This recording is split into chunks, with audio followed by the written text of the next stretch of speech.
What is the meaning of Om? I think you would have heard people chanting Om, or even I have the tattoo of Om on my forearm. And you see this symbol everywhere, especially if you're in India. Every other secret place that you visit, or the temples, or where you go to worship, or even in your own house, or even if you go to a yoga class, first thing you'll see that is Om.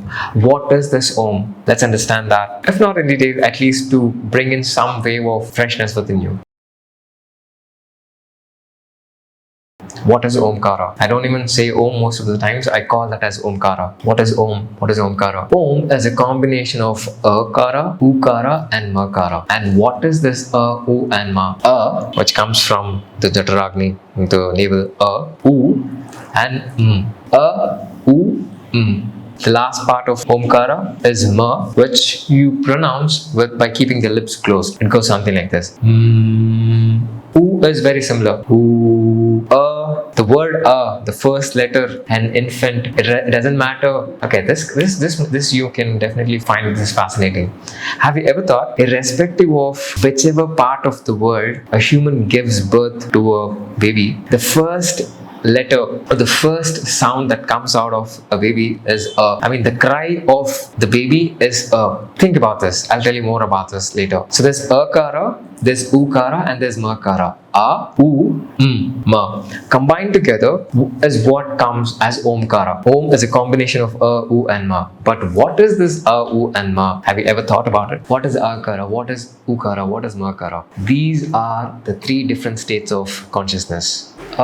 First one is what we call as Jagrata Avastha. You're awake now. You're looking at me. You're listening to me. You're watching the video. You're having a conversation. You're alive. Jagrata Avastha, the wakeful state of an individual. This state is represented by the word A. And if you have even noticed this, when someone slaps you or someone hits you or something, some kind of mishap happens, the first thing that comes out of you, if you're in India or if you're in Europe, if you're in America, the first letter that comes out of your mouth is A. Akara is the source of everything. So Akara means you're saying by shouting on top of your voice when you get injured or when you get hurt. When the word A comes through you, that means it is you indicating, okay, I'm awake and I'm alive and I'm going through pain or suffering or whatever it is. That is exactly what you represent the word Akara with. You're shouting out and saying, okay, I am awake. Represents for I, which means, okay, that I am awake. You're Jagrata. And Ukara. What is Ukara? U is what represents Swapnavastha, the dream state. This may sound kind of funny. We actually use Ukara, the word U, which goes like this. We use this sound as a soothing mechanism for those people who have difficulty falling asleep after they go to bed. The sound of Ukara makes you detach yourself from all these useless dreams that actually keep bugging you every single day when you go to bed. And even Bhramachari for that matter. I'll tell you more about it in the later stages. The dream state, imagine how many hours in a day, like if you're a person who dreams a lot, imagine how tired and exhausted you are at the end of the day after you wake up from the following night's sleep. And you feel like, okay, because of the uncontrolled dreams that you had, you felt like, okay, the sleep is incomplete. And as a result of that, what happens? You're completely exhausted throughout the day. The dream state has a sound associated with it, and that is what we call as Ukara. And the third one is what we call as Makara. Sushupti Avastha, dreamless state. You know this, once in a while you fall asleep and then you wake up from bed and you feel like you have slept for like 15 hours, 16 hours. 1 hour of deep sleep is equivalent to, like 15 hours of just normal sleep. This dreamless state is what we call as Makara, represented by the sound M, which is pronounced by keeping the lips together. Jagrata Avastha, Swapna Avastha, and Sushupti Avastha, the wakeful state of an individual, the dream state of an individual, and the dreamless state of individual. These three combined together is what is called as Omkara. A, U, Ma, chanted together results in the sound what we call as Omkara. And these are the three different states of consciousness, or three different stages of you, by the way. If you don't believe in consciousness and other things, go. Doesn't matter.